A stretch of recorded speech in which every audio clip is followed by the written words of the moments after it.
we were maniacal and had a massive chip on our shoulder about like how we were going to prove you could build a business without raising money and just like, stick a middle finger to the VC community, who I love. But, at the time it was like, I was very hurt by my experience.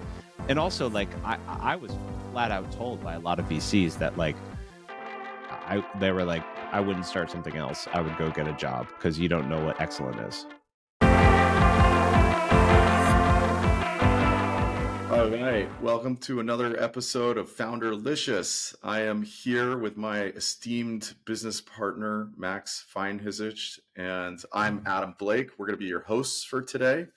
We are super excited to have on the pod today Mike Salguero, founder and CEO of ButcherBox, doing about $600 million a year in revenue, selling meat, and all from a bootstrap company that never had more than $10,000 put into it.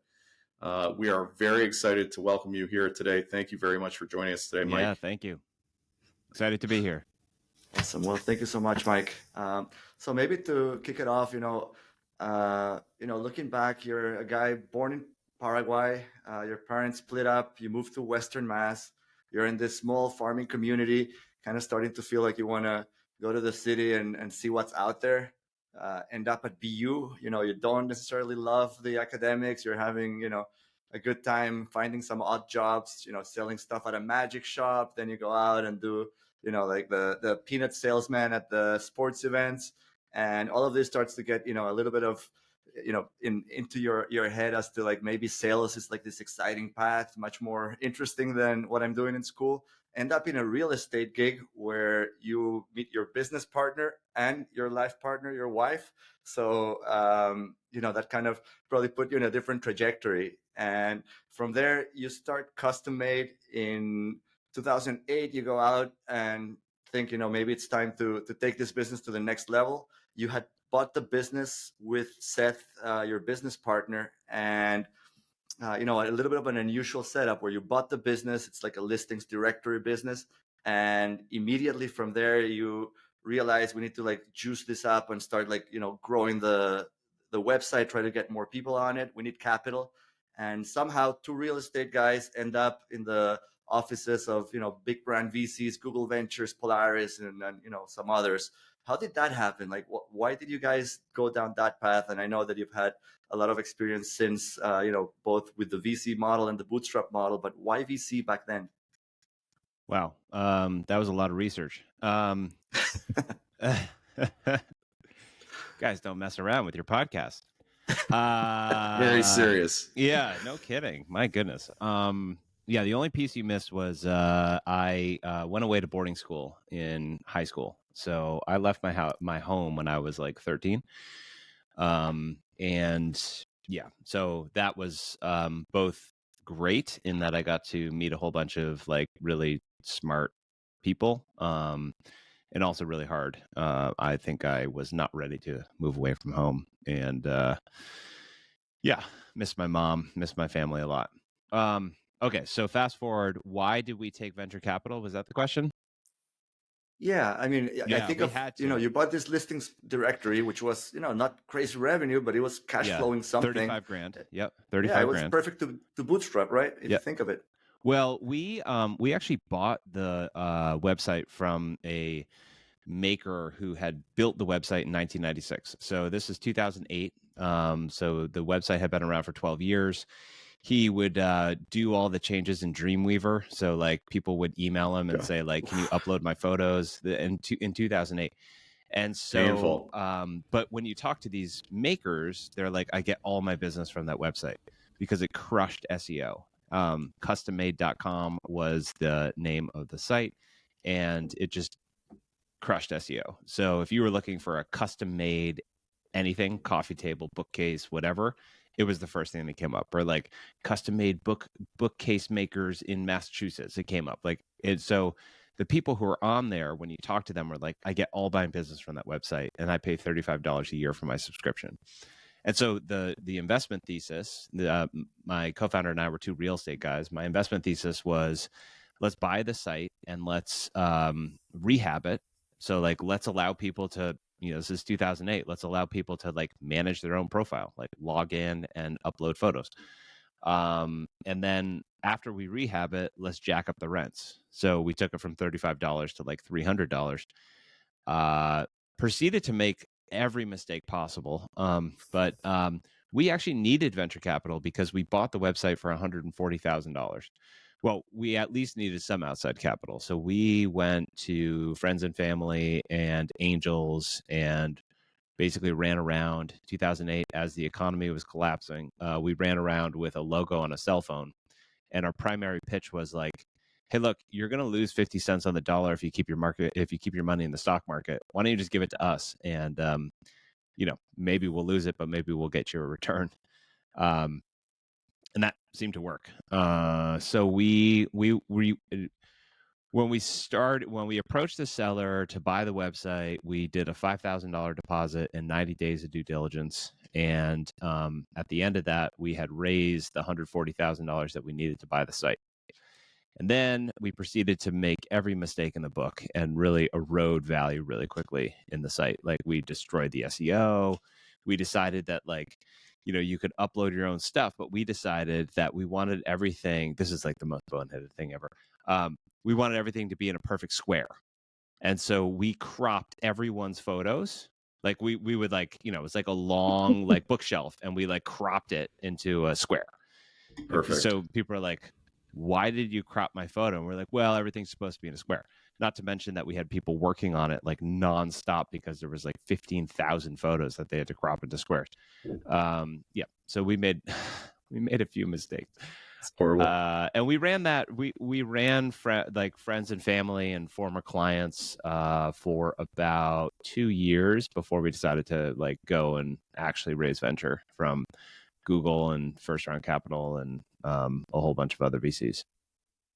So, but why? So, I mean, if you'd done the friends and family, you could have just kept going with that, right? So what was it that it looked sexy? It was appealing. What was it that pushed you in that direction? Well, when you get in, if you're an entrepreneur, like a lot of your listeners are, one of the things that you start believing is that everybody's out raising money. And part of the problem is because that is what's championed in the press, on TV, at events.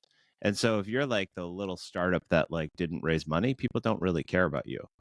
You certainly aren't going to get written up in TechCrunch until you've done something like kind of bigger. So we looked around as two founders. We'd been running the company for about 3 years. It was near profitability. We still needed to raise money. And we looked around and we said, like, everyone's raising VC. Why don't we raise VC? How come we can't raise VC? And we're looking at there was a website, Gemvara, which was like a online customization thing. And they had raised round after round after round. And we're just like, our traffic is better. Like our fundamentals seem better. Like we should just be able to raise. So we went out to raise money. As the story goes, we had a very hard time raising money. We did like 50 or 60 meetings before we raised anything. And that's like one thing to keep in mind when you're raising money. If you decide to go down the venture train, you better be okay with being told no a lot. I talk to people all the time who are like, oh yeah, like I tried to raise money. Like I talked to a couple people, they weren't interested. And I'm like, dude, I was like talking to 3 or 4 people a week and they were just like, no. I was like, all right, somebody's going to say yes. I know somebody's going to say yes. And in our case, it was Google, which we, got really lucky that Google was interested. And that was like a whole manufacturer thing anyway, which I'm totally happy to talk about. I think raising venture capital is a pretty fun-filled playground of manipulation. How these deals get done is quite interesting. It's a game, right? It's all a game. It's all about FOMO. It's all about, playing this game theory. High school girls, that's what I like to call it. All right. Yeah. Nobody likes you until someone likes you. Then they all like you. So in your case, that was Google? Was the first one that liked you? The first one who liked us was Founder Collective, who invested in Etsy. And then Founder Collective, so they couldn't lead the deal. Then they talked to first round capital First Round Capital was interested because because Founder Collective found good stuff. And then because Google wasn't going to do the deal. When First Round Capital was like, Google is basically like, here are all the reasons why this deal isn't going to happen. And we're like, okay, by the way, First Round Capital's in. They're like, they are? We're in. It's like, okay. All right, guys. And nowadays, like it makes sense. Like what you do is you just follow on people who like you trust, right? It's like, Josh Kopelman at First Round Capital, like that guy's a stud. Anything that he invests in, it's like, yeah, sure, we'll put money behind it. Because who has the time to actually look at these deals? And there's so many deals, and the thing that I think people don't realize when they're raising venture capital is like literally a lot of these funds are looking for like one company in their fund to be the fund maker.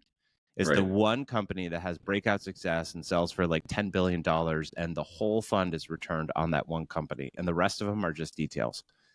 And so like if you're not that type of company, there's lots of different other ways to raise money or to not raise money that I would strongly suggest versus like trying to be that one in a fund company. Yeah. And I mean, you've obviously, as we mentioned, bootstrapped ButcherBox, and we'll talk about that. But before we get there, just talk a little bit more about, so CustomMade, that version didn't make it. The company still exists in a different format. But was it, I mean, you've talked negatively about the VC train, or at least know what you're stepping onto. Tell us more, like, why did the business fail? You also just said you guys were making a lot of mistakes. Was it the mistakes that you guys made? Was it the business mismatch for venture capital? You raised $30 million from a bunch of A players. Yep. Right. So what went wrong there? Yeah. Well, the model. So, I mean, briefly, we went out to raise money. Everyone said no. And we had built this feature called the job board. And we built it because when we would try to sell a maker, we were like calling makers. We had a sales staff of like 12 people, and we would call makers and be like, hey, do you want to join our website? And when you call them, they'd be like, well, how do I know there's any work on that website? And so we built this feature called the job board, which was like a bulletin board of projects. So somebody in Albany, New York could post for a bookshelf. And so if you're a maker near Albany, we would show you, like, type in your zip code, look at all these projects of people who are like interested in buying something. And we did it as a way to like encourage makers to sign up, and then they could like work on the projects and bid out the projects. So we were in a meeting, and I was like, pull up the job board. And so we pull up the job board, and it's like, and we made it to be attractive. Like it would just like fire in the projects. It would, like, I guess JavaScript load the projects as they came in. And I was like, all we need to do is stand in between these transactions, and we could be the largest marketplace for custom stuff. And literally, as soon as I said the word marketplace, it was like kryptonite. Like everyone was interested. And that's because it was 2011, and Uber, Airbnb, Etsy, Upwork. There were all these companies out there that were doing Bootstrap. That were doing marketplaces. And people are like, oh, marketplace, like, oh, you could be like the next Airbnb. And I'm like, yeah. Mind you, this is after 60 people said no to us, right? And so what happened was we ended up building that model, that marketplace, because that's what people invested in. And the marketplace model didn't work. What didn't work about why didn't it work? We were trying to stand in between it was a custom transaction. So you could get anything you wanted custom, jewelry, furniture, whatever. And so you would describe what you're looking for, and then we'd find makers, or makers would bid on it. And then the conversation would happen online. The transaction would happen online. You could watch the piece being created. So it's kind of like Upwork, but for custom stuff. And I mean, a whole host of problems. Like, number one, customer doesn't know how to describe what they're looking for. Number two, makers are like a wily bunch that are really hard to wrangle. But once you do, like, they don't necessarily want to be selling themselves all the time. They don't really want to do that online in writing.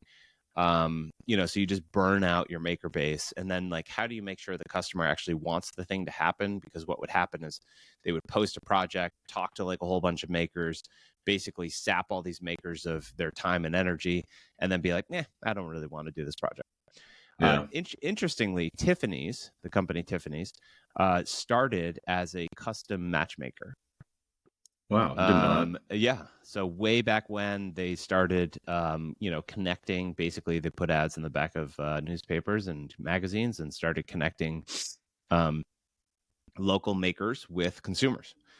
And then after a while, they realized like actually being the brand is like a lot more important and a lot more lucrative. And that's what my co-founder Seth has done now. So we ran that company for about 8 years. Ended up, we raised $30 million of financing. We ended up, it didn't work out. Fortunately, of the 30, about 4 went out to the original investors and founders. So we were not a zero for everybody. Yep. But we were a zero for most, and definitely for all the VCs. And then my co-founder Seth took it back and is still running it. And it's a jewelry website where they do all the work themselves. So they talk to the customer, they sell the customer, they help you through the customization process, they take a deposit. It's an amazing website because it's literally the cheapest way that you can get anything custom in the jewelry space. And Interesting. And it's working. Like it works. So because they took out all that friction that the makers didn't want to be involved in, they're taking on that piece and letting the makers just make the product, which is what they want to be doing in the first place. Yeah, I mean, I used to call it the furniture show phenomenon. Like when you go to a furniture store or a furniture show, like you walk around and there are all these makers who make stuff. Like most of them are in the corner, like bending wire or doing a crossword puzzle. Like very few of them want to be out there like, hey, let me sell you on my stuff. Like they want you to notice their stuff and be like, I want one of those, and then come into the booth and talk to them. And we are trying to have those same furniture makers sell, and that was tough. Yeah. Okay, so now you just touched on something interesting, which was that you guys were able, because ButcherBox, so CustomMade didn't work out. You started ButcherBox right after. Took the weekend off and started. That was big. Yeah. The whole weekend, or yeah. So you took the weekend off. You started ButcherBox, but it's a super unusual founding story, right? You started it as a hobby business, sort of Tim Ferriss 4-hour work week. Yep. Kind of concept. Hey, I want to make $20,000 a month.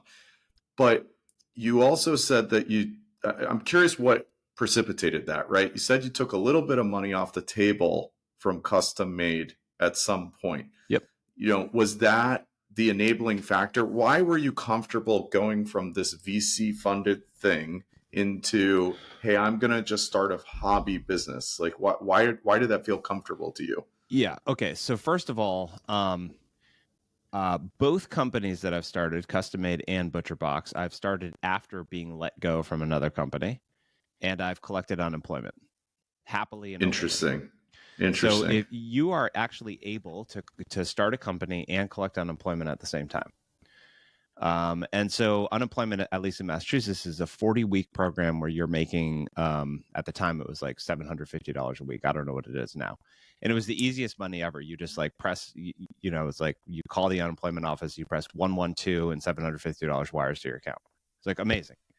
Now, a lot of people are too proud to collect unemployment, but the reality is that it's an insurance program and you pay into it and your employer pays into it. So every paycheck you've ever gotten at least in Massachusetts, has gotten unemployment taken out of it. And so when you are let go from a company, and obviously at CustomMade, I let myself go. When you're let go from a company, it's one of the best times to actually start a company because you've got that 40-week runway.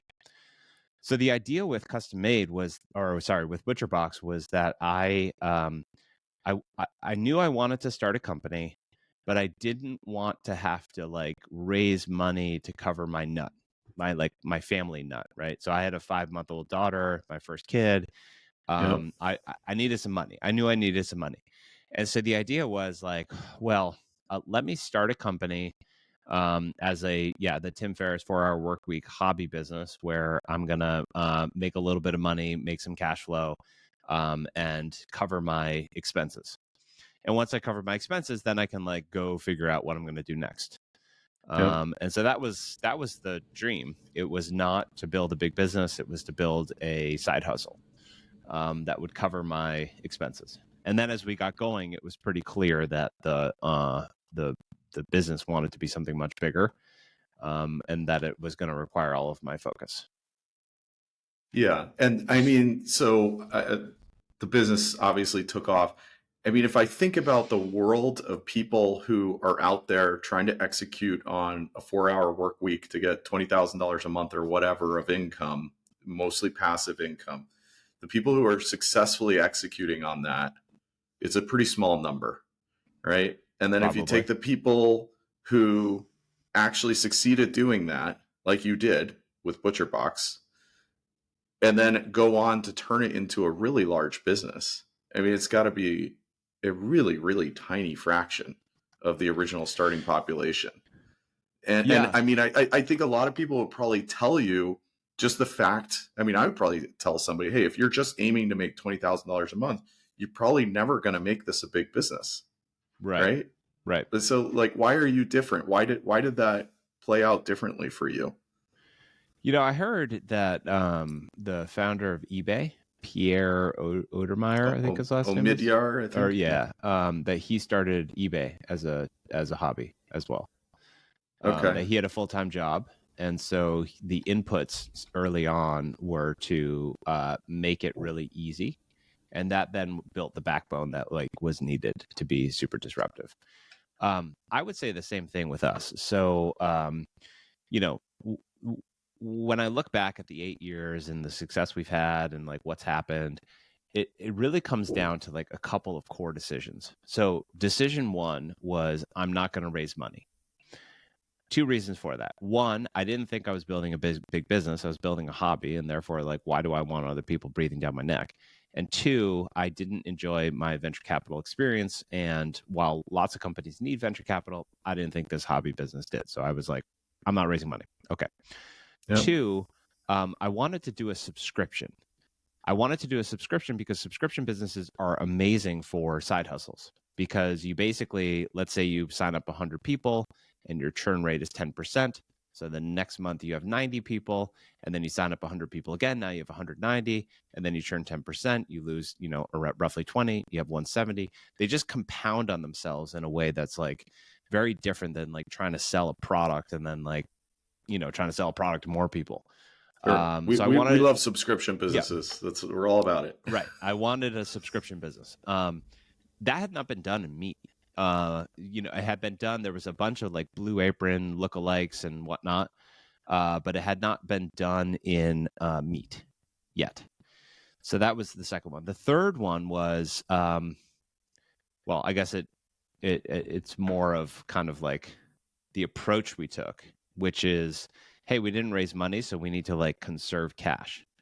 So one thing we did is we had when you got your box of meat, the only thing you could choose is what species you wanted. So it was like beef, chicken, pork. You could have like all beef, beef, chicken, pork, beef, pork. And we chose what went in the box. It was like butcher's choice. So like, why do we do that? Well, because if you don't do something like that, then you have to carry inventory. You have to guess at how many ribeyes you're going to sell this week. Instead, what we did is we just like sent you a box, and we called it like box one. And the idea was we were going to put whatever goes in the box that we had the most confidence would keep you as a member, so that you could get another box. And it took us about 3 years before we launched the custom box, which is where most of our customers are today, which is like you can choose whatever you want. Yep. But same thing with marketing. We started marketing and we did influencer marketing, and we told the influencers we couldn't pay them up front. So we put them on a residual where every month that the person, that the subscriber got a box, the influencer would get a fee. Because we didn't have any money up front, we built out that model. And because of that model, we kind of built this moat around our business where influencers didn't really want to like advertise anyone else. Yep. And so really like the core decisions I made was like, I So that's the whole like bootstrap side. And then there's the side of I want this to be a hobby. And Yep. I thought that the easiest way to make something a hobby was to outsource most stuff. Yep. So even today, we don't own our own farms. We don't own our own slaughterhouses. We don't own our own processing facility. We don't own our own direct-to-consumer distribution centers. We don't own our own vans. We don't own our own customer service. Like everything is third party.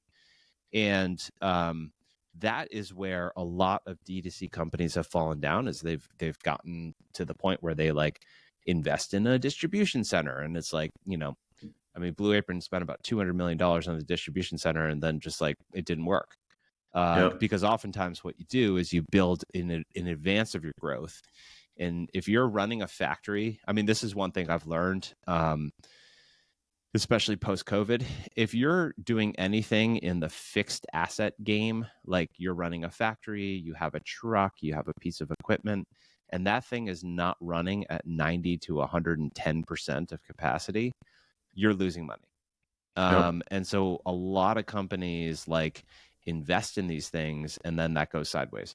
So because I was building a hobby business and I hadn't raised outside capital, and nobody was like, well, you should own your own cows because that's the only way that you're going to get great quality, or you should own your own, like, you know, warehouse full of customer service agents because that's the only way you're going to get quality. Because I didn't have anyone telling me that stuff, I was able to build this the way I wanted to. And the way that I wanted to was more of a Toyota model, where we find the best possible vendors.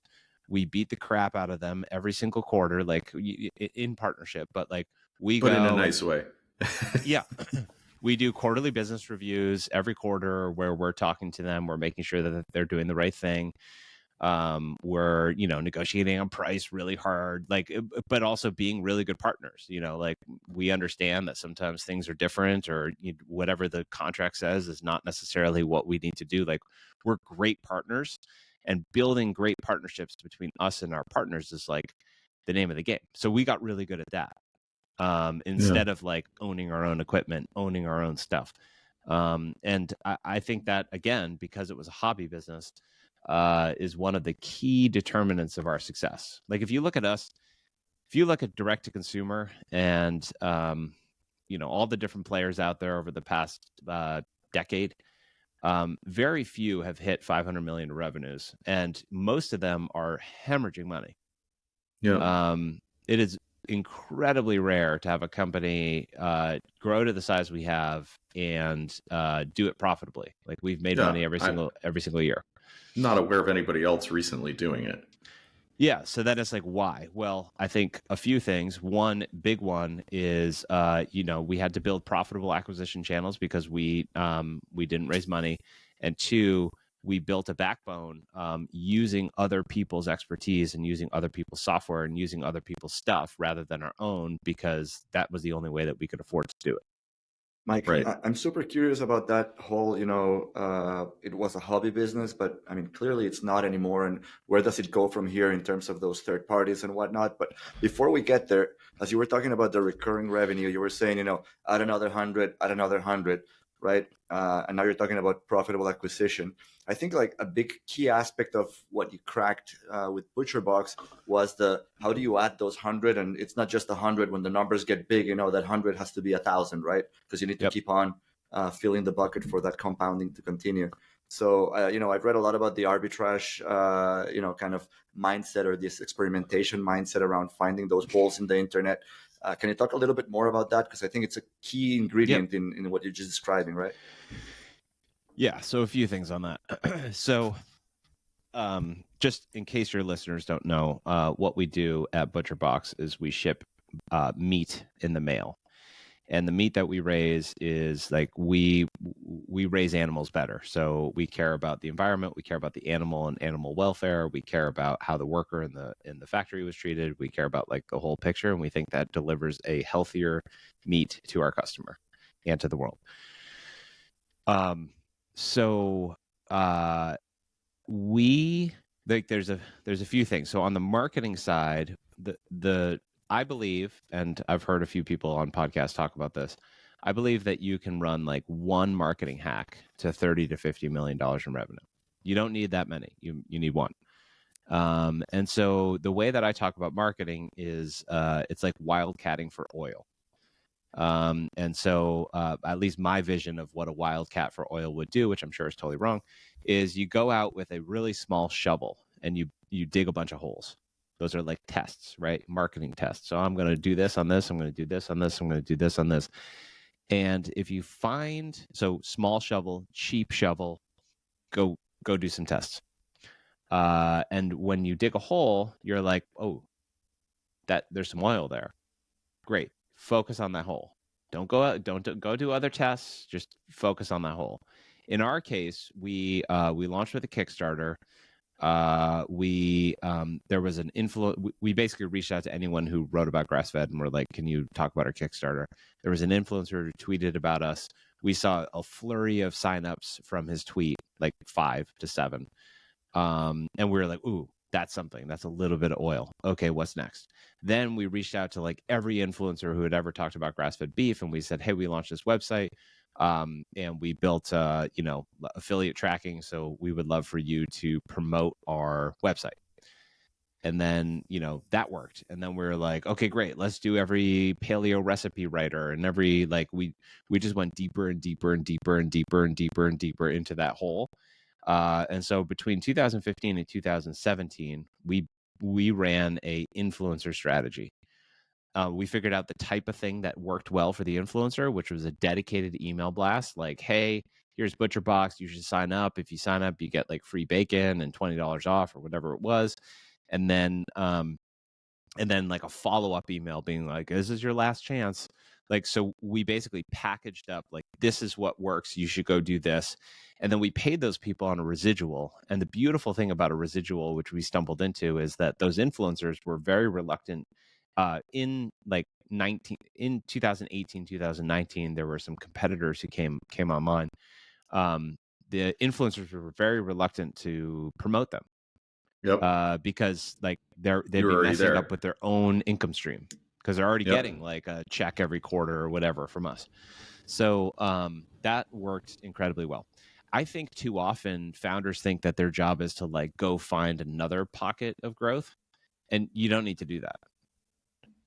Interesting. Well, I love the analogy, the wildcatting analogy. And again, I don't know anything actually about wildcatting, so it may be wrong, but I love the analogy. You're basically doing a bunch of experiments until you find something that works. And then when you do, okay, invest in that, keep going, keep going, keep going. And what you're saying is don't give up. Don't give up too early. Keep riding it as long as you can. Right. Yeah, well, right, exactly. I mean, at this point on the influencer side, we're probably in the fracking stage, right? Like the original oil well has dried up a bit. Like influencer Yeah. has changed dramatically since 2016. And so now we're like trying to get everything out of it that we can, but it's different. It's like paying up front, and there's a whole bunch of like we're just very different than we were way back then. The next thing we moved to, so that took us to, so we went. The year we started with it, we did 215,000 in Kickstarter, and then we launched our website, and we did like 300 grand. Yep. The next year we did 5 million. The year after we did 35 million. The year after we did Incredible. 105 million. Wow. And so that was like kind of our trajectory. We ran just influencer up until like past 35 million into kind of the year that we went from 35 to 105.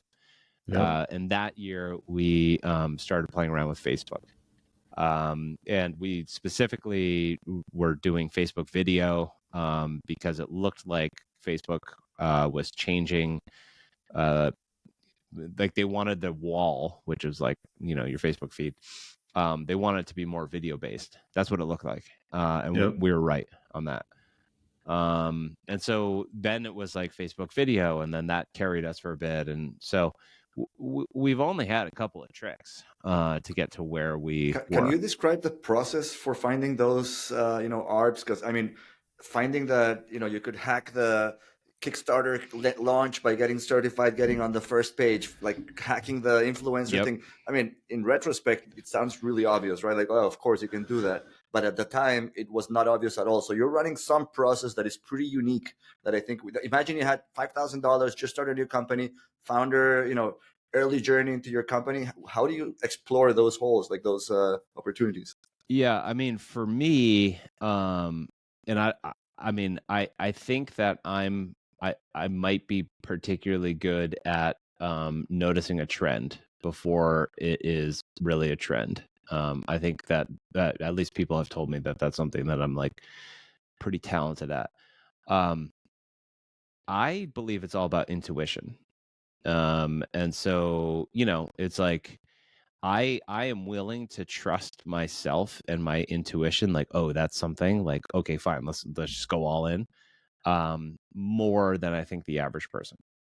And so I think people, what tends to happen, at least from, I coach and mentor a lot of entrepreneurs. I think what tends to happen is people are like, oh yeah, that's the answer, we should definitely do that. And then they're like, well, I don't know, like, let me go ask 10 people, like, I'm not sure, like, but let me do some math, like, is this the right move, like, and none of that helps you, right? What helps you, especially in entrepreneurship, is quick decision making. There's Yep. there's military thing, the OODA loop: orient yourself, right? Observe and then orient yourself and then decide and then act, and then just keep doing that over and over and over and over and over. Yep. That is how that's at least how I have rolled. So, like early on, it was like, okay, let's try these things. Boom, boom, boom. What's working? What's working? What's working? That's working. Okay, let's go. And I think that people spend a lot of time in the mentally trying to figure out, like, after the signal happens, like, oh yeah, but still, like, is that the right thing? And I don't. I just go for it. And so I I think that is yeah, I think that's what people. Is it compounded with like a quick reorient if you don't get the results? Like, shut it down if it's not Oh, working? totally. Because Absolutely. how does that work? Well, like when I started ButcherBox, I actually had 3 different businesses I was trying to start at the same time. Oh, interesting. That makes Yeah, sense. If you're doing a hobby business, why just stick to one? right.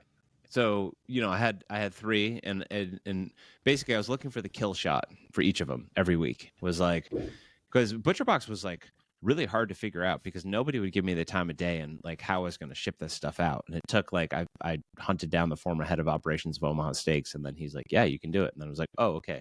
But I had like 2 other businesses that were pretty interesting, and every What were week it they? was like, uh, one of them was at the time, digital billboards had just started becoming a thing.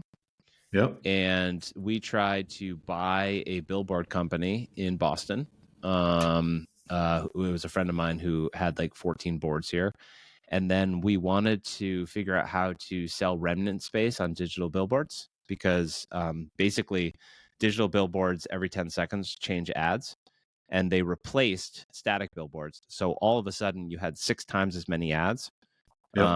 And like the salespeople weren't selling them fast enough. So even today, most digital billboards are, if you are able to watch them for a full minute, they play a lot of like nonprofit ads Mhm. because they haven't sold the spot. Spare capacity. And so I wanted to like build the AdWords of digital billboards.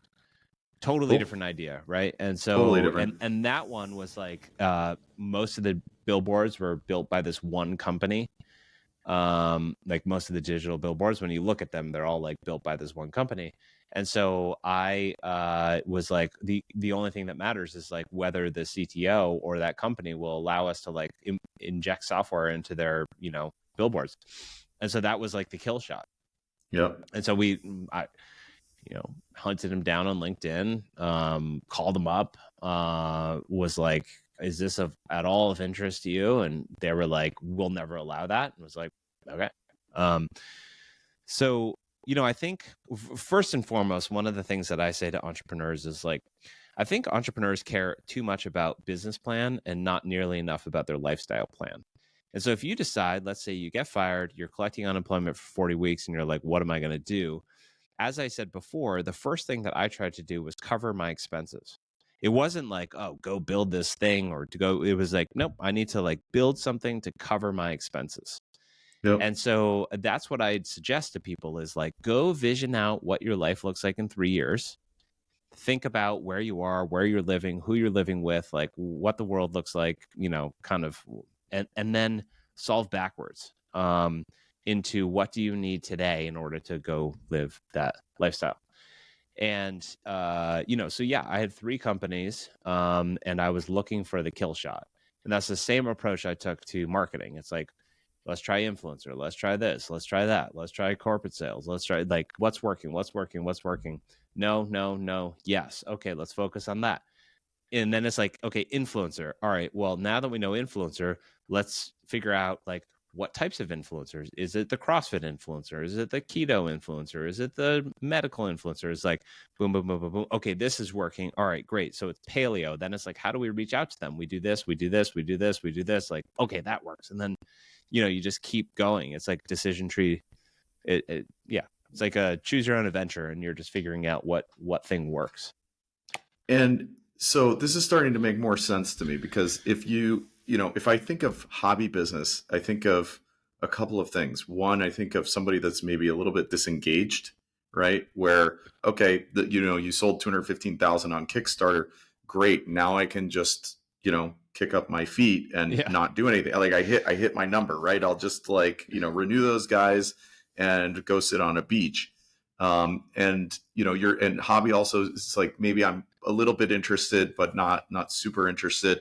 That's really not what was going on here. Like, you used the word kill shot. Like, you were very engaged in these businesses, and as you were seeing threads to pull on, you were there, you were pulling on the thread. You weren't taking off on some beach somewhere.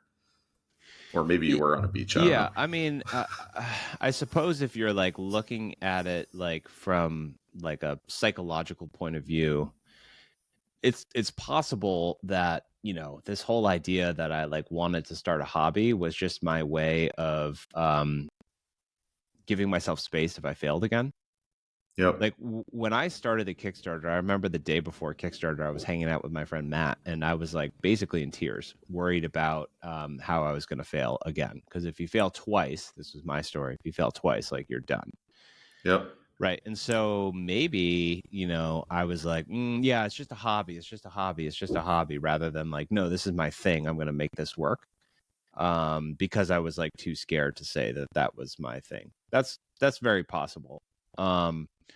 But yeah, no, I wouldn't want people to think that, like, when I say hobby business, I mean that, like, oh, Kickstarter worked. Okay, we're done. Like, I and the first people in the door, in terms of like the people who were helping me, we were maniacal and had a massive chip on our shoulder about like how we were going to prove you could build a business without raising money, and just like, stick a middle finger to the VC community, who I love. But, at the time it was like, I was very hurt by my experience.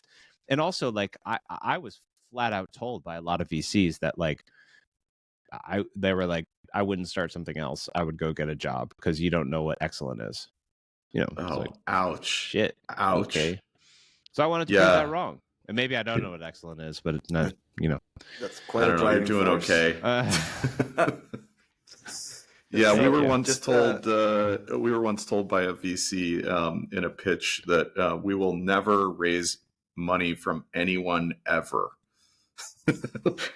Yeah. Okay, you could have just said no, like jerk. But just like you, I think those are the things that give you the energy you need to go prove them wrong. And like when you close that round, it's like, there you go. You see, you weren't quite right. So I love that. But kind of continuing on the thread. So you were saying, spotting thread, like this trends early. I think, I heard you thinking about COVID before most people, and took some action, with the business, which, might seem counterintuitive. Can you reflect on some of that? Yeah, well, I mean, one of the things I love to do is to read all different types of news from all sorts of political spectrums. And one of my favorite websites is the Drudge Report, which is like a very old school leaning right, although he was very anti-Trump. This guy, Matt Drudge, who got popular during the Clinton scandal. And very early on, they were talking about this thing that was happening in China where people were like falling over in the street. And then I had a friend who worked at a shoe company in Shanghai, and she went home for Christmas. And I saw her in January, and she's like, I can't get back into Shanghai. They shut the entire place down. They shut down all the factories, and like they're not letting foreigners back because of this like thing. It was like, oh, okay, that sounds like really bad. And so starting in January, like the end of January, we started reaching out to all of our suppliers, certainly on the meat side. And my theory was that it was going to come and the plants were going to shut down. So we were like, what's your COVID plan? And they're like, COVID plan? What are you talking about? I was like, yeah, well, have you heard about this thing coming? A lot of them hadn't even heard about it yet. We were that early, which was amazing. A month later, everyone's like, we'd like to like roll out and tell you about our COVID plan. It was like, yeah, I know. Thanks. Yeah, we're aware. And so what we did is we loaded up on meat because I thought the plants were going to be shut down. And so we just told people like in January, like make as much as you can. We'll take all of it. And so we loaded up as much. We basically had them build up as much as they could in their freezers of our product, which, by the way, we should talk about because that's one of the core things that I think bootstrappers need to get right is how you finance your inventory. But anyway, so we loaded up. February hit. If you remember, Boston was one of the hot spots. Yep. In late February, early March, and there was like that place in Portland or Seattle, which was like right next to one of our guys. So, when COVID hit, if you remember, there was a run on meat. Meat was not available on shelves across the country, and we were open for business. And I think our best day before that might have been like signing up 1,000 people in a day.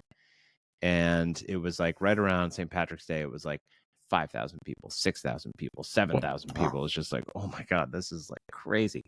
And all of our customers moved their box in. So if they were going to get a box in a month, they were like, I want it right now. And so there was like a run on our store as well. Because we had thought ahead and been like, this could be really bad. We had enough inventory to basically be able to ride the wave for 2 weeks before we had to pull out of the wave. And the way that we pulled out is we went to a wait list. So we didn't allow new customers to join. The reason why we did that, which I'm very proud of, is that as I said to my company, like, look, I only eat ButcherBox. I'm not going to go to the grocery store and buy meat right now. And I don't think our members need to either. Like, we should be open and available for our members. So we did not run out of meat. We ran out of like chicken breast, but we did not run out of meat throughout that entire time. And we were able to satisfy all of our customers. And we took the approach of not like, sacrificing growth for servicing our customers. And by the way, like people still thank us for that. They're like, you were there for us during COVID and thank you so much. And that's awesome. And so you brought it up. How did you finance that inventory? Yeah. So I think one of the most critical things if you're going to bootstrap your company. Okay. So first of all, if you want to bootstrap your company, and bootstrapping being defined as not raising money, or let's say being defined as like putting in, I don't know, minimum sub 50 grand, let's say. Yeah. I think what I find is a lot of people like they want to bootstrap. They're like, I'm bootstrapping, but then they don't realize that like if you're on the bootstrapping train, you're on the bootstrapping train. And if you're on the raising money train, you're on the raising money train. And those two are like kind of going in separate directions. So if you want to bootstrap a company, you can't be like, well, first we're going to like test advertising on Facebook. It's like, there's not enough money to do that. Like, so you got to figure out something different. One of the things that I find where people falter, and this is both in raising money and in bootstrapping, is with inventory. Mm-hmm. How do you get your inventory financed? And oftentimes what people do is they approach inventory with equity dollars, meaning they go raise money, they dilute themselves, and then they go buy a bunch of inventory. And they don't spend any time trying to solve that problem with debt dollars. meaning like a bank gives you a loan. In our case, what happened was our fulfillment center like basically financed our inventory. So they would buy it, it would be on their shelf, and then when we shipped it out, they would charge us 7-day shipping. And so what we built was this amazing positive cash conversion cycle, they call it. So essentially, customer pays us on day one. We ship out their box like day two. Yep. Then the distribution center charges us on day two. We have until day 9 to pay. Customers already received their box. We got paid for it on day 0. So we actually, there's like 10 days of float in between when we get paid and when we have to pay it out. And you cycle that through enough times and you've got a really interesting thing on your hands. That deal was everything for the company. And oftentimes what I find is like people use their equity dollars. So they're like, okay, we're going to raise $10 million and we're going to take 5 of it and buy inventory.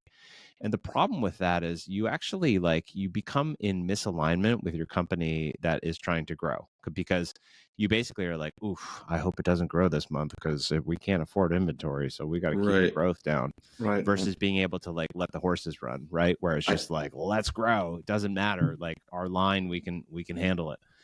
I imagine it's probably worse now with high interest rates than it used to be when you were growing the business. From 35 to 105 to 220. 450 COVID.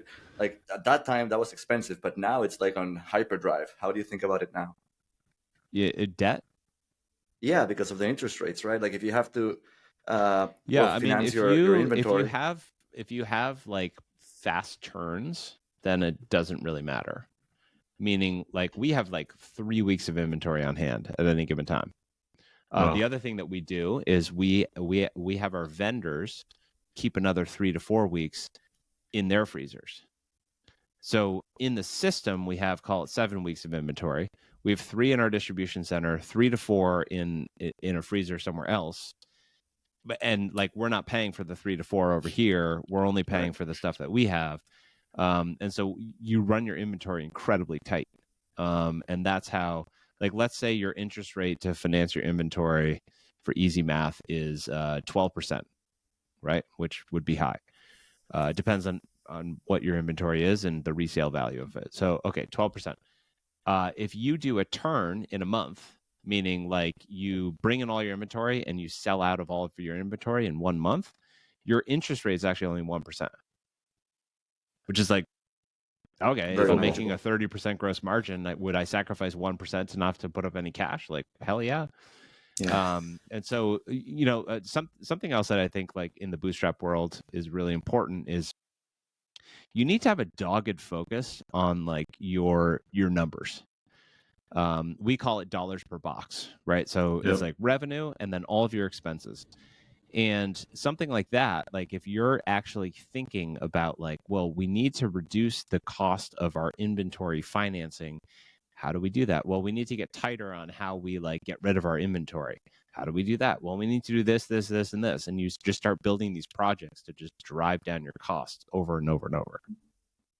And so you said you think a lot of entrepreneurs make a mistake here. Is it because they're just not thinking about it? Or is it because it's difficult to execute in the early days? I mean, you guys have scale now, so you've got some leverage, but in the early days you don't. What are people missing? I don't even think they know to ask for it. I have a buddy who is starting a company, fresh company. And he's like, oh, I need to raise money to like finance my first run of inventory. Yeah. And he's like, the great thing about, this area, Florida, the great thing about Florida is there's like lots and lots of these providers for my product. And I was like, cool. Have you asked them to finance your inventory? He's like, what do you mean? I was like, well, you actually don't need to raise money.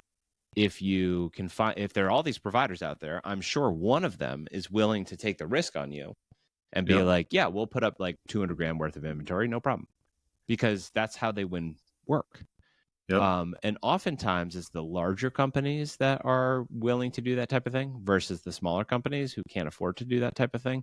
And Yep. so that might mean that you start out with a bigger vendor than you expected. And, I do have to, I had run a company for 8 years before this. So we were Google funded. I had some money in the bank. So I do have to recognize that I have some privilege that, other entrepreneurs might not be able to have. But I don't think people spend much time on it. I think they think like, oh, I need to go raise money to finance my inventory versus like, what most of the world does is they use other people's balance sheets to Yep. finance their inventory. And that'll never go away if you're bootstrapping. The problem just gets bigger and bigger if you're on the wrong side of that equation, right? That's like right. you never outrun it, at least if you're growing at any kind of reasonable rate. Yeah. So, something else that I find very interesting and unusual about your story, Mike, is that you talk a lot in general about work-life balance. And, when I've seen you talk with other people about it, VCs or whatnot, most people don't really like to hear that, frankly. They say, no, you're not going to be successful if you're thinking about, anything except your business. You've obviously taken a different stance on that. I'd love to hear more about that. How have you, because you use words like maniacal focus, the kill shot, right? You're not sitting around doing nothing, but you also, I think you don't work Fridays, right? Yeah.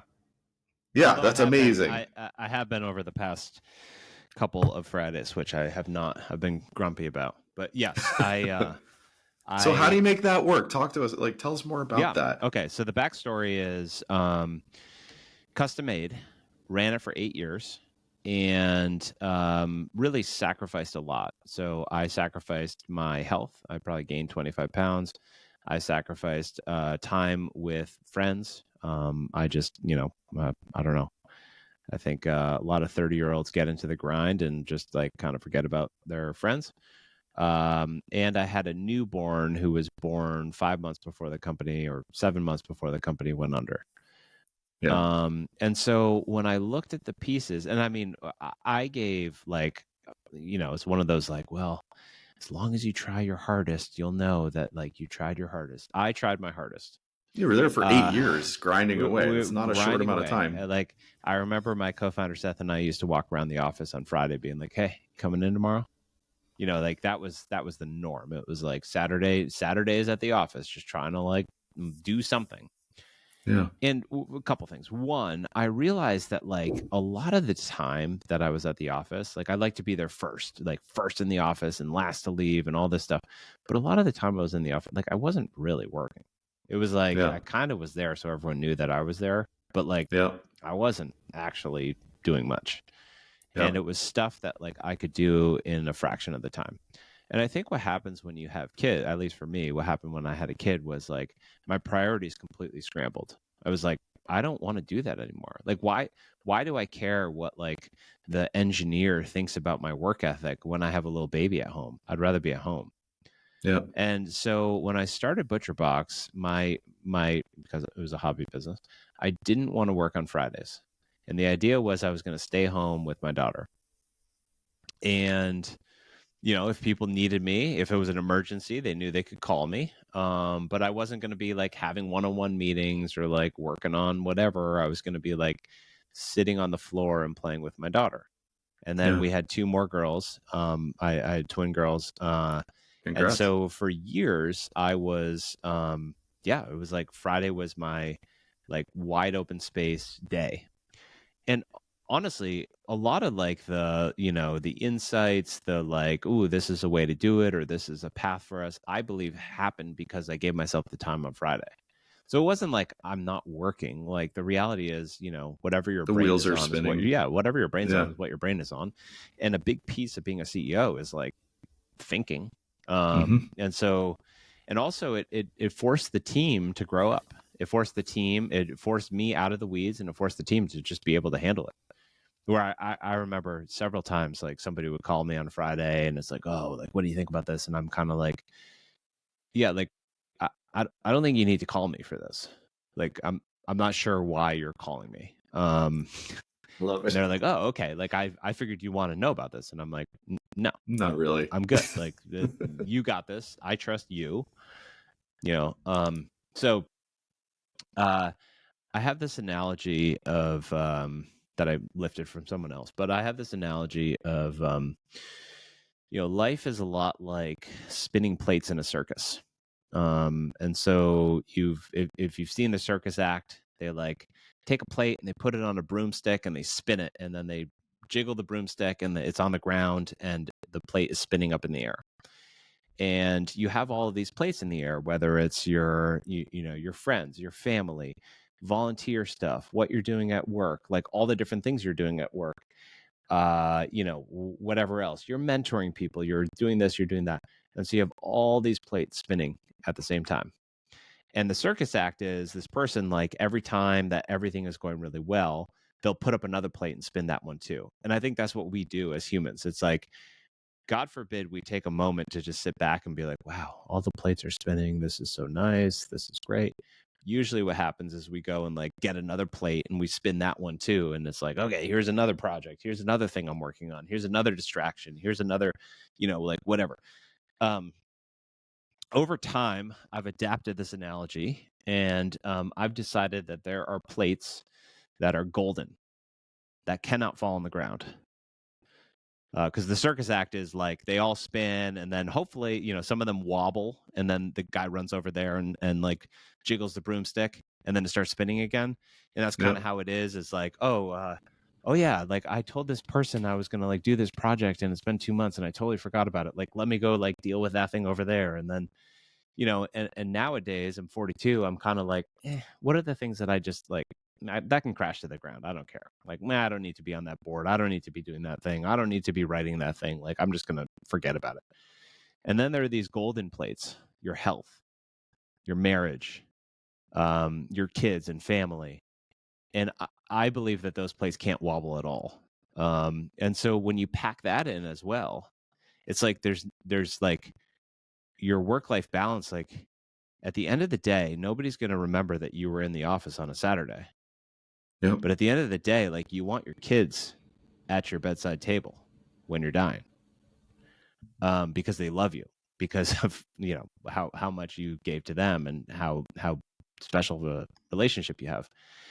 And I think people forget that. Like, I think that entrepreneurship has been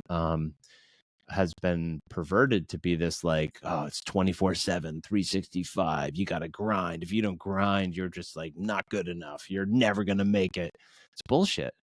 Yeah. I mean, the reality is like, oh, are we geniuses? No, we had really good timing. Like, we got really lucky. Like, for whatever reason, I came up with this construct of what I wanted to do, hobby business, don't raise money, et cetera, et cetera. And then the timing was amazing, right? My first business, I worked harder. We had smarter people around the table, being Google and First Round Capital and whatnot. I had my co-founder who's like a freaking genius. And like, we didn't make it work. Well, why?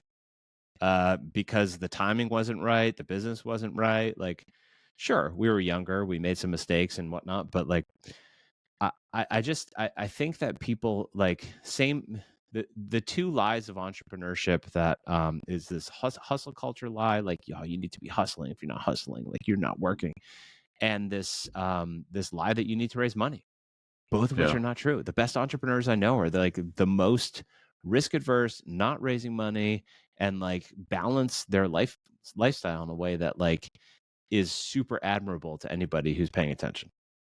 Yeah, I love everything you're saying. I mean, the work-life balance, I think, is totally critical. I think so many people miss it, particularly on their first swing in entrepreneurship. And then a lot of people kind of see the light. And I've always felt that, if you're trying to compete on the number of hours you can spend in an office working on a problem, you're competing on the wrong, scale. Like, there are a lot of people that can work a lot of hours, but are you doing the right thing?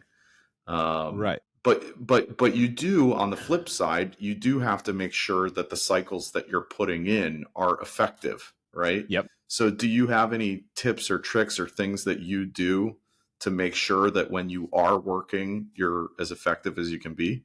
Oof. Jeez. Yeah. Well. So one of the things I'm a big believer in is doing vivid visions. So 3-year pictures of the future, both for myself personally and for the company. And then working backwards to what do we need to do this year in order to like satisfy that vision. And then working backwards to what do we need to do this quarter to satisfy the year, to satisfy the 3-year picture. So we're very big into goals, and making sure that we have like company goals and we have departmental goals, and that, and I also do a personal goal setting exercise every year. And that is like the way of making sure that the work that I'm doing or the work that we are doing is fitting into a bigger picture. And do you share that with like a personal board? Do you just write it down for yourself? Do you share it with other people, your wife? How do you make that real? The personal goals? Yeah.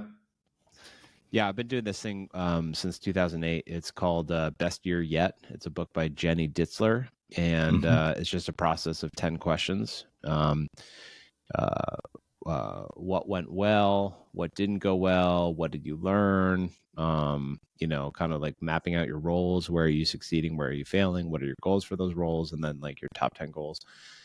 And I read it in a book. And I've actually written it in the same book, which is pretty cool. So I have a book of goals for the past 15 years of like, wow, things I was interested in or worried about or whatnot. And yeah, I mean, I've done a whole bunch of different stuff. So one thing I've done is then turn that into a monthly tracker where I'm like, okay, I want to eat clean 85% of the time. And it's like, okay, did I eat clean today? Yes, yes, yes, yes. No, yes, yes, yes. And like it like tracks everything. I've done that. I've kept it in a book. I've looked at it every month. I've like read it out loud. I've done a whole bunch of stuff to keep myself like honest. And you want to make personal and business goals, what they call like SMART goals, right? So specific and measurable and actionable. And so like, I don't like drinking much anymore. I do like it on occasion, but I don't really like drinking much anymore. And so, I actually, this year I did it with a couple of friends because they're like, can we do that goal setting thing with you? So we did it. One of my friends was like, I only want to drink 6 to 8 drinks a week. And I was like, I want 340 non-drinking days. Which is just a different way of like, being really specific about like, okay. And, I went to Mexico with my wife. We went to Oaxaca, which is known for their mezcal, and I burned 5 days. And I'm like, all right, fine. It's a leap year. So I have 21 days left. It's only February, so I'm a little worried about that, but. That's so awesome. Is your method, is that, yeah, go ahead, Max. No, I was just going to say, like, it seems like you've curated a lot of, kind of like the way you think, the way you act, both on the personal side as well as the professional side. Obviously, I think, we initially met at a CEO group. So I know that, kind of this peer support has been important for you throughout your career. What other things, I mean, like all of the stuff that you're saying doesn't just happen, right? There's books. So you just mentioned one, which I think is kind of important, but what other things have you used to like turn this into a reality for you over the last 15 years? Turn what into reality over the last 15 years? Well, like just this introspection, like you're kind of curating your identity, like really trying to understand who am I, like just being genuine with, being in the office. When I'm there, I'm working, like all of this thing, is it like coaches? Is it peer groups? What are the things that have worked for you to get there? Because, I think it's a, really like incredible path that you've gone through. Yeah, thank you. All of the above. So I have mentors. Actually, I'm meeting with a mentor today. This guy Richard. I've met with him for the past 10 years. He's 82 years old. Incredible wealth of knowledge. And, is he running for president? Yeah, no. He's got to get a little older first. Yeah. So I do that. And, I think one thing that people don't realize about mentors is like mentors generally get just as much, if not more, out of the relationship than you do. So a lot of people are like, oh, I don't want to like bother that person again. And it's like, no, they love it. Like, just keep coming back, letting them know how much you appreciate them, following their advice on occasion and letting them know that you did. And like, here's the outcome. And so, yeah, I have a lot of mentors I talk to, as well as coaches that I talk to for a whole host of things. Whether that's personal fit. I find that I do really well. I'm very compliant if someone tells me what to do.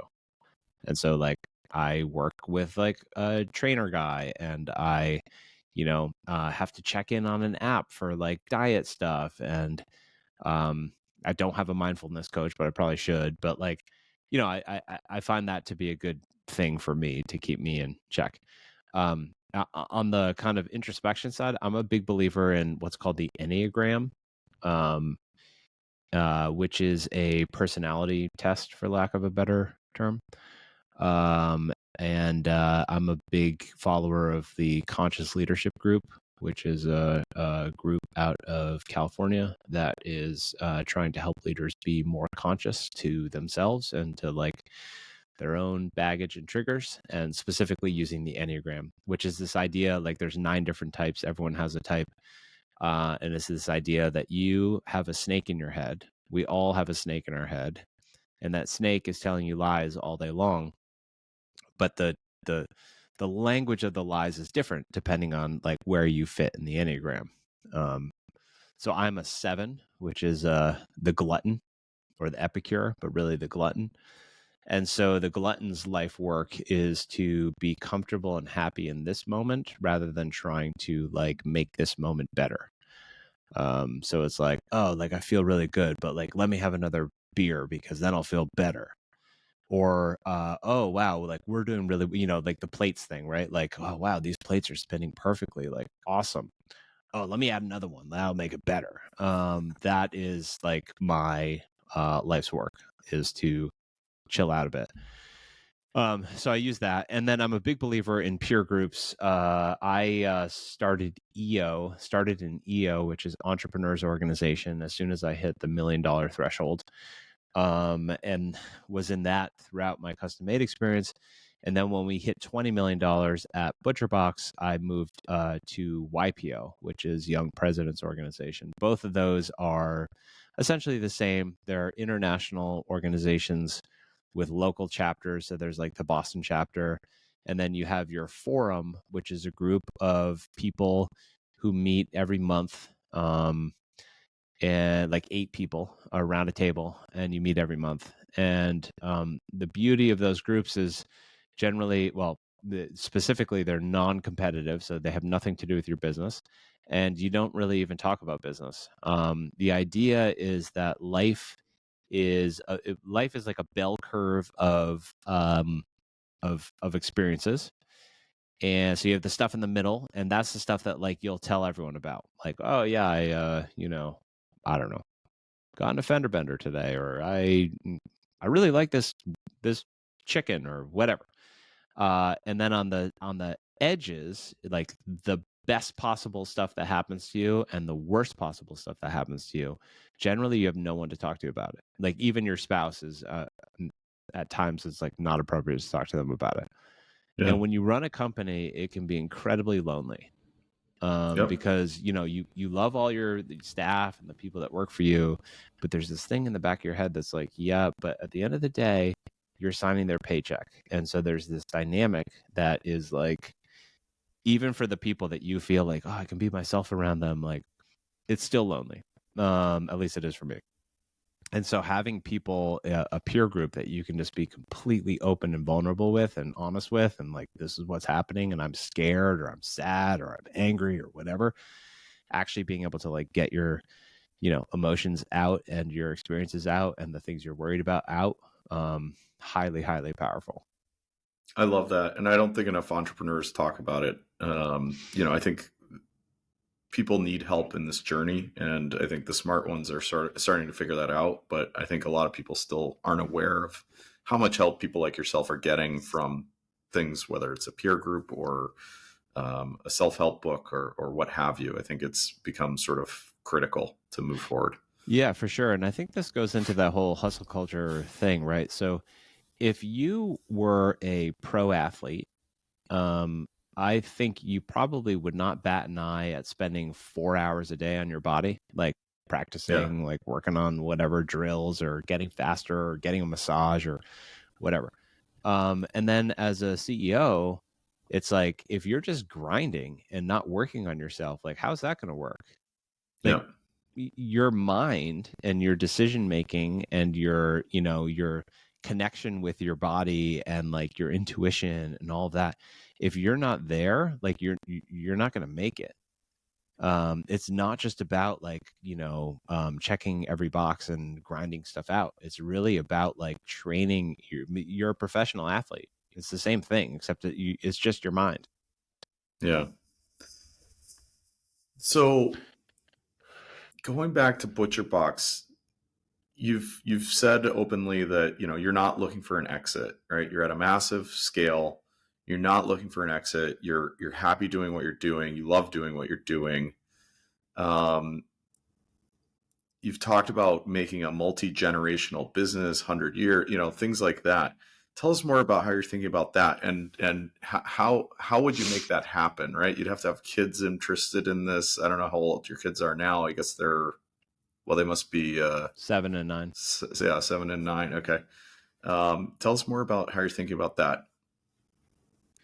Yeah, I mean, I always preface this by saying, like, there's not an offer on my table. So do I have a price? Like, yes. Yeah, I'm not trying to kill any offers. No. I know. But and somebody, I once asked somebody who sold their company, like, when's the right time to sell the company? And he said, when you're sitting across from somebody who believes in your vision more than you do, it's time to sell. Interesting. And so if there was a company out there that was like, yeah, what you're trying to do in meat, like, we believe in this and we can, like, exponentially grow it, that might be the time where I'm like, okay. Right now, so meat in this country is incredibly broken.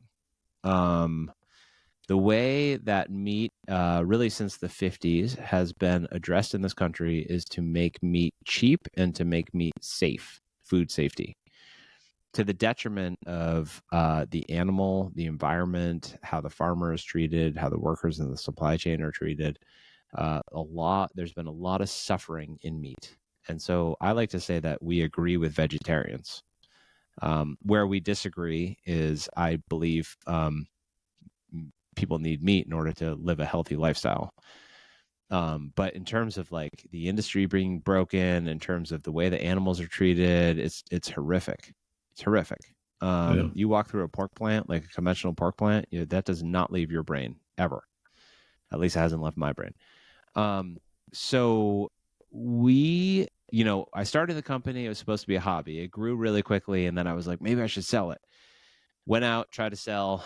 Nobody wanted to buy. I took a half-assed approach, but we went out and we were like, ooh, maybe we can sell it. We talked to a couple of grocery stores and nobody wanted it. And then I was like, okay, well, maybe I should just like keep running this thing. And then it grew bigger and bigger and bigger. And now I'm at a point where it's like, the industry is broken, and we seem, for whatever reason, to have the opportunity to change the industry in a major way. We're a major player in the industry. We're one of the largest claims-based sellers of meat out there. And like, we're legitimately reaching out to companies, getting companies to change their practices, proving there's a market, and people are noticing and changing what they're doing. And so one of the freeing things, so I told you I do these like 3-year visions for myself and for the company. And the last one that I did, I sat down to write this 3-year vision for ButcherBox, and I'm like, it just doesn't feel right. And so I ended up writing a 100-year vision. Oh, cool. And the idea behind the 100-year vision was like, when you look at iconic food brands in this country, like the brands that everybody knows, the Hershey's and Campbell's and Tyson and Purdue and Mars, they happen to have a lot in common. They're over 100 years old. They're generally family owned or family controlled. Most of them have not gone public. Some of them, like Tyson, like 10% of the voting stock went public. The rest of it's private. And they're just multi-generational long-term holds. And so I started saying, like, look, if we want to actually change meat, it might take more than like 8 years, right? Like, and if we sell, like, what am I going to do? First of all, I know what I would do if I sold the company. I'd erase my whiteboard and I'd be like, all right, what's next? Like Yep. literally, I think I would, and I know a lot of founders who sold their companies, and that's what they do. They're just like, man, I used to run a company of 200 people and have all this influence, and now nobody cares, and I have a big bank account, but like, what am I going to do? What's next? Right. And then you chase, like, if I had to go chase the growth of ButcherBox, like, no, thank you. I don't think I'd do it again. Right. So, I believe that in order for meat to be changed in this country, it needs a patient person with a long time horizon. And the reality is, we haven't raised money. We have no one breathing down our neck, and we can be super patient. And the freeing thing there is that what we're able to do is to, it's like, oh, let's work on this project. Well, we can't do that for 3 years, and it's like, okay, well, It's fine. that's fine. Like, we have Yeah. 100, so like, why not? And it just completely changes the conversation to something that's like more long haul, long term. That being said, I want to grow super fast. I don't think that like my kids have to work in the business. Yeah. I think a lot of these companies actually bring in external people, and that is helpful. You just structure things differently. So, and I think I'll be done with this I don't want to say pretty soon, but I'd like to run this to $1 billion in revenue. I think that'd be pretty sweet. But I can't imagine doing this. Certainly can't imagine doing this all the way through my 40s. I'm 42. You so have a bad precedent, Mark. Mike, you started with, I'm going to run it until it's 20, then until it's 100. No. There's a difference between like owning. There's a difference between owning a company, having it owned by a family, and having a philosophy of like long-term family held, family controlled, and running the company. Those are totally different things. So, No, for sure. like, yes on the first part, right? So, but no on, well, it has to be run by me, or has to be run by my, my daughters, because that actually isn't humble enough for me. One of our core values is humility, and like, I don't know if I'm the right guy. I mean, I don't know if I'm the right guy now, to be honest. And certainly the likelihood that where a lot of companies get into trouble is they hire somebody starts the company, and then they hire their kid, and then their kid's kid, and then like, the saying is shirt sleeves to shirt sleeves in 3 generations. So usually it's like your grandkid who's going to totally mess up the company. And so you have to structure it in a way that like, that's not going to happen. That's interesting. All right. So, I mean, this has been fantastic, Mike. So don't raise VC, or if you do, know what you're getting yourself into. Yeah. Know the train that you're getting on. So I just want to give sorry, I know you're trying to summarize it, but like, I was just talking to these founders. They raised venture capital. They raised about $4 million of venture capital. And so they had a board. They, did the whole venture capital thing. And they also raised $1.6 million of personally guaranteed debt. And now the company's going under. Oh, God. And I'm like, dude, it's like, this is an example of like, you're on the venture capital train. You're like, woohoo, we're on the venture capital train. This is great. They're giving us all this money. They think we're so smart. We got written up in TechCrunch. Like, we're awesome. And then you start acting like you're not on the venture capital train. You're like, you know what? We need money. Okay, let's personally guarantee it. It's like, worst of both worlds. That's like, a different game. That's a different train altogether. Like, that would be what people would say about bootstrapping, is like, oh, you might have to like mortgage your house, or you might have to personally guarantee something, or whatever. That's like a different train. And so it's like, know the train that you're on. Like, I think venture capital works for a lot of companies. A lot of things have to be like, built and incubated before they can actually, succeed. And I think that's great. For us, I'm very happy that we didn't raise money, but it's like, know the train that you're on, while you're on it. Yeah, and you've created this amount of control over your own destiny that's allowed you to do some really different things, like take care of your health, take Fridays off, just as an emblematic way of saying, hey, I'm going to balance my work and my life, and go against the grain. And I think you've shown that when you do all of these things in a thoughtful way, not just a small amount of success, but a massive amount of success is not just possible. But you're a living proof, an example of that coming together. I think it's really awesome. And I particularly appreciate you sharing some of the psychological stuff behind, starting the company and how you keep yourself mentally in the game. I think that's particularly helpful for founders out there right now. So thank you very much for taking the time to be with us today. It's awesome to have you on Founderlicious. Thank you. Great. Thank you. All right. Thanks.